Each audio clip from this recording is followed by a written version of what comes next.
Assalamualaikum warahmatullahi wabarakatuh. Jumpa lagi dengan Miss Heriani. Jangan lupa sebelum belajar berdoa terlebih dahulu ya. Oke, pada bagian ini kita akan belajar mengenai peluang.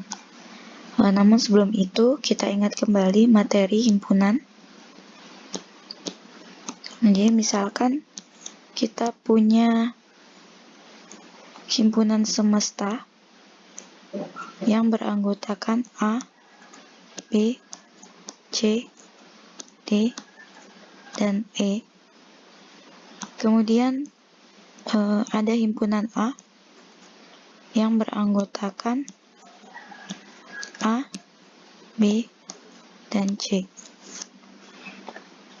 Nah, kita juga bisa menggambarkan himpunan ini dalam diagram Venn. Jadi pertama kita gambar dulu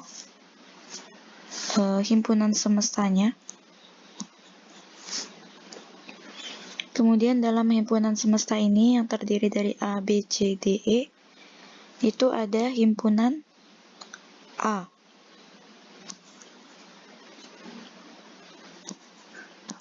Himpunan A, elemennya ada A, B, dan C. Jadi, dalam semestanya kita tambahkan di luar himpunan A, itu D dan E. Nah, untuk menyatakan banyaknya jumlah dari elemen himpunan-himpunan ini, itu dinyatakan dengan N. Jadi, untuk banyaknya himpunan semesta, itu berarti NS. NS, kita hitung saja jumlah dari anggota S. Jadi ada 1, 2, 3, 4, 5. Jadi NS-nya sama dengan 5. Kemudian untuk NA itu sama dengan 1, 2, 3. Jadi banyaknya anggota himpunan A itu sama dengan 3. Nah, dalam peluang himpunan semesta atau S ini disebut ruang sampel. Sementara untuk himpunan yang berada di dalam ruang sampel atau berada dalam himpunan semesta, ini disebut dengan kejadiannya di dalam peluang. Nah, untuk lebih memahaminya, kita perhatikan definisi-definisi berikut ini. Oke, yang pertama percobaan. Dalam peluang, percobaan didefinisikan sebagai suatu proses dengan hasil dari suatu kejadian bergantung pada kesempatan. Nah, ketika percobaan diulangi, maka hasil yang diperoleh itu tidak selalu sama, walaupun percobaannya dilakukan dengan kondisi yang sama dan secara berhati-hati. Percobaan seperti ini itu disebut dengan percobaan acak. Kemudian ada ruang sampel. Ruang sampel adalah himpunan dari semua hasil yang mungkin dari suatu percobaan. Nah, ruang sampel dinotasikan dengan S. Banyaknya elemen ruang sampel dinyatakan dengan NS. Kemudian kejadian atau peristiwa, yaitu himpunan bagian dari ruang sampel. Biasanya dinotasikan dengan huruf kapital, seperti A, B, C, dan sebagainya. Banyaknya elemen kejadian A dinyatakan dengan NA, banyaknya elemen kejadian B dinyatakan dengan NB, dan sebagainya. Kemudian selanjutnya definisi dari peluang. Jika S adalah ruang sampel dengan banyak elemennya NS, dan A adalah suatu kejadian dengan banyak elemennya sama dengan NA, maka peluang kejadian A dinotasikan dengan PA, di mana PA itu sama dengan NA per NS. Nah, kisaran nilai peluang itu berada di antara 0 sampai dengan 1. Jadi, nilai PA sama dengan 0 itu adalah kejadian yang mustahil, karena kejadian ini tidak mungkin terjadi. Kemudian, untuk nilai PA sama dengan 1, itu adalah kejadian yang pasti, karena kejadian ini selalu terjadi.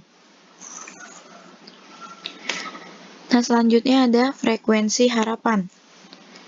Jika A adalah suatu kejadian dan PA adalah peluang terjadinya A, maka besarnya frekuensi harapan kejadian A dalam N kali percobaan dirumuskan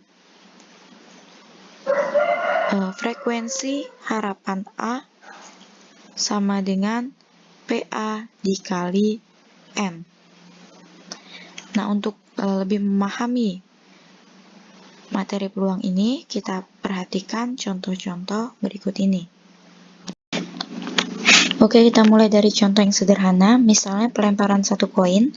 Nah, kita tahu bahwa dalam satu koin itu ada dua sisi, yaitu sisi angka dan gambar. Sehingga dapat kita tuliskan ruang sampelnya untuk pelemparan satu koin itu adalah angka dan gambar. Sehingga NS-nya itu sama dengan 2. Nah, jika X adalah kejadian munculnya angka pada pelemparan satu koin, maka kita dapat melihat bahwa NX itu hanya ada 1. Nih. Jadi, kita tulis NX-nya sama dengan 1. Sehingga PX-nya, peluang kejadian X-nya itu sama dengan 1/2. Jadi, 1/2. Banyaknya kejadian per banyaknya elemen ruang sampel.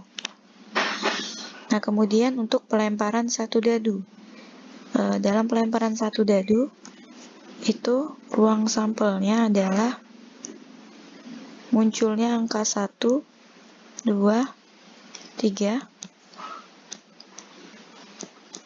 4, 5, dan 6. Sehingga NS-nya sama dengan 6. Nah, misalkan A adalah kejadian munculnya angka 2, maka peluangnya adalah 1/6. Nah, di sini kita ambil contoh yang lain. Jadi, misalkan A itu adalah kejadian munculnya angka kurang dari 4. Nah, di sini kita tentukan dulu ada berapa kemungkinan munculnya angka kurang dari 4, di mana ruang sampel yang kita punya itu adalah 1, 2, 3, 4, 5, dan 6. Nah, angka kurang dari 4 itu terdiri dari angka 1, 2, dan 3 ini ya. Nah, jumlahnya ada 3. Jadi, kita tulis di sini NA-nya sama dengan 3. Sehingga peluang kejadian A itu adalah 3/6.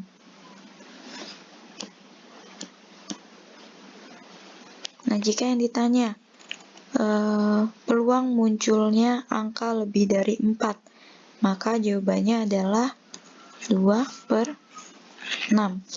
Atau bisa juga kita sederhanakan. Nah, ini untuk peluang kejadian A-nya tadi, boleh juga kita tulis menjadi 1/2, ini sama saja. Oke, selanjutnya pengambilan 1 bola hijau dalam kantong yang terdiri dari 2 bola hijau dan 3 bola merah. Jadi dalam suatu kantong,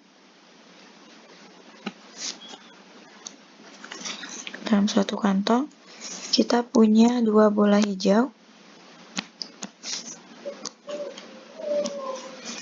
dan ada 3 bola merah. Nah, yang ditanya adalah pengambilan 1 bola hijau. Maka di sini dapat kita buat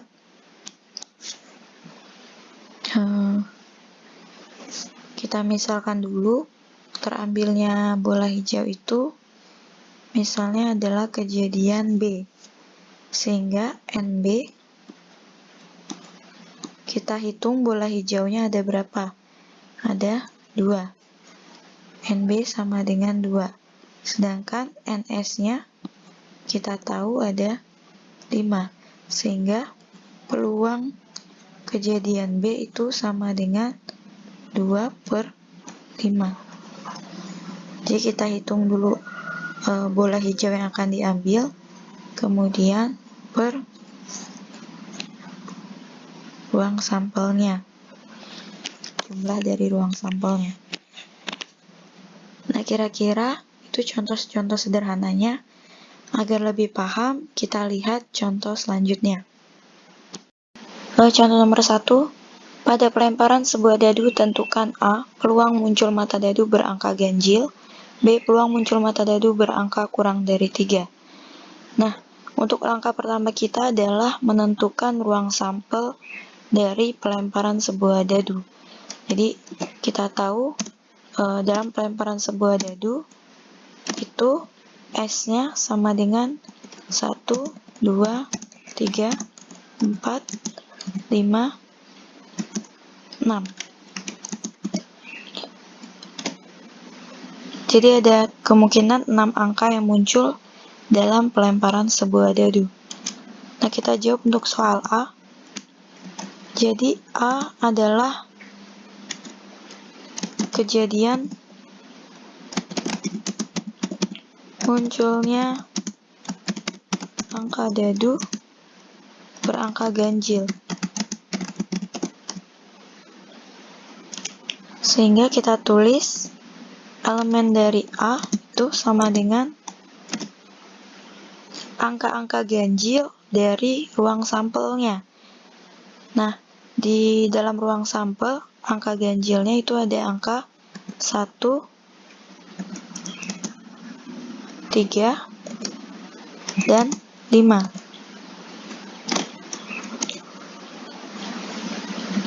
Nah, dari sini kita juga bisa menentukan NS-nya itu sama dengan 6, kemudian NA-nya itu jumlah elemen kejadian A ada sama dengan 3.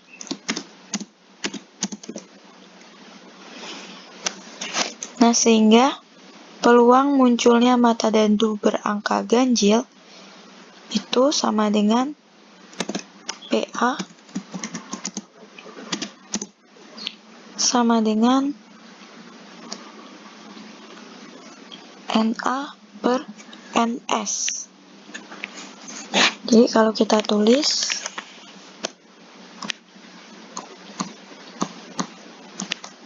NA per NS. Nah, tinggal kita masukkan angkanya. NA-nya 3, kemudian NS-nya ada 6. Jadi peluang muncul mata dadu berangka ganjil itu adalah 3/6 atau sama dengan 1/2. Kemudian untuk soal 1B, jadi sama. Pertama kita tentukan dulu ruang sampel dan jumlah elemen ruang sampelnya. Jadi NS-nya sama dengan 6. Kemudian B itu adalah kejadian munculnya metadadu berangka kurang dari 3.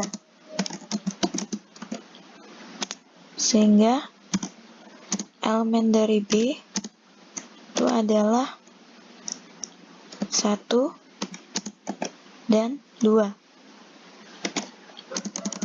Sehingga NB-nya sama dengan 2. Nah, dari sini kita bisa langsung menentukan PB itu sama dengan NB per NS. Jadi sama dengan 2 per 6 atau sama dengan 1 per 3.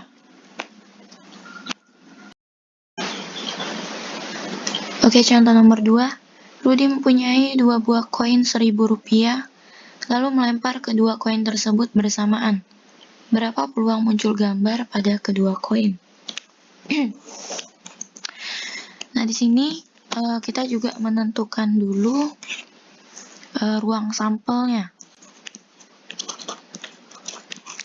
Nah, untuk pelemparan satu koin, itu sudah jelas yang muncul pasti angka atau gambar.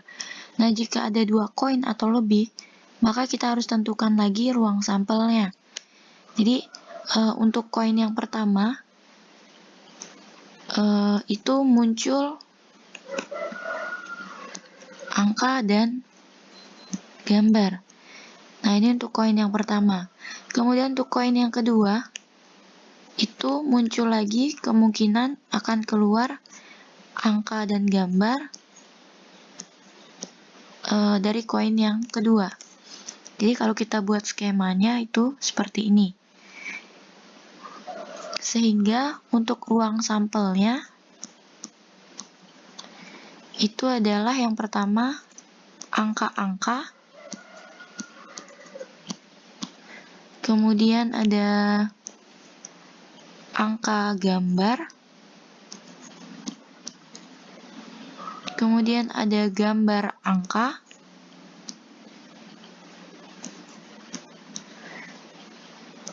dan yang terakhir ada gambar-gambar.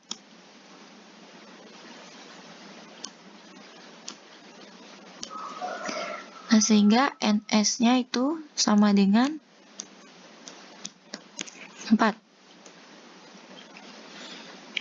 Kemudian kita misalkan kejadiannya adalah kejadian B atau C saja karena soal sebelumnya sudah B. Kita buat kejadian C itu kejadian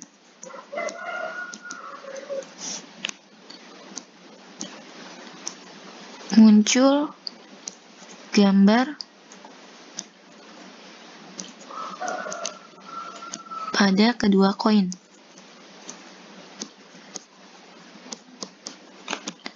Sehingga elemen dari C-nya adalah yang kedua-duanya adalah gambar. Jadi kalau kita lihat dari himpunan semestanya atau dari ruang sampelnya, yang kedua-duanya gambar itu hanya ada 1. Jadi himpunannya di sini hanya AA, sehingga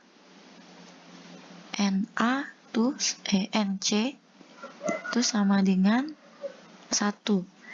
Maka dapat kita tentukan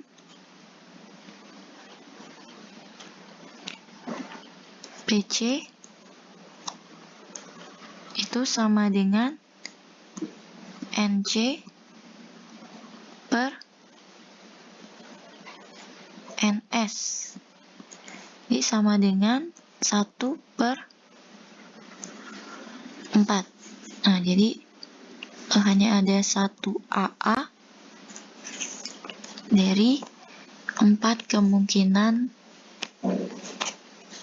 yang muncul pada pelemparan 2 koin.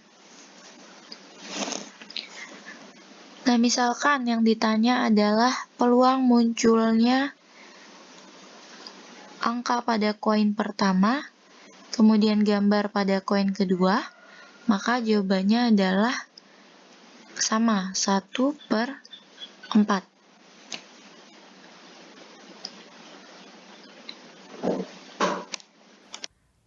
Oke, itu saja contoh soal untuk bagian 1 ini. Beberapa contoh soal selanjutnya ada di bagian yang kedua. Miss akhiri, Assalamualaikum warahmatullahi wabarakatuh.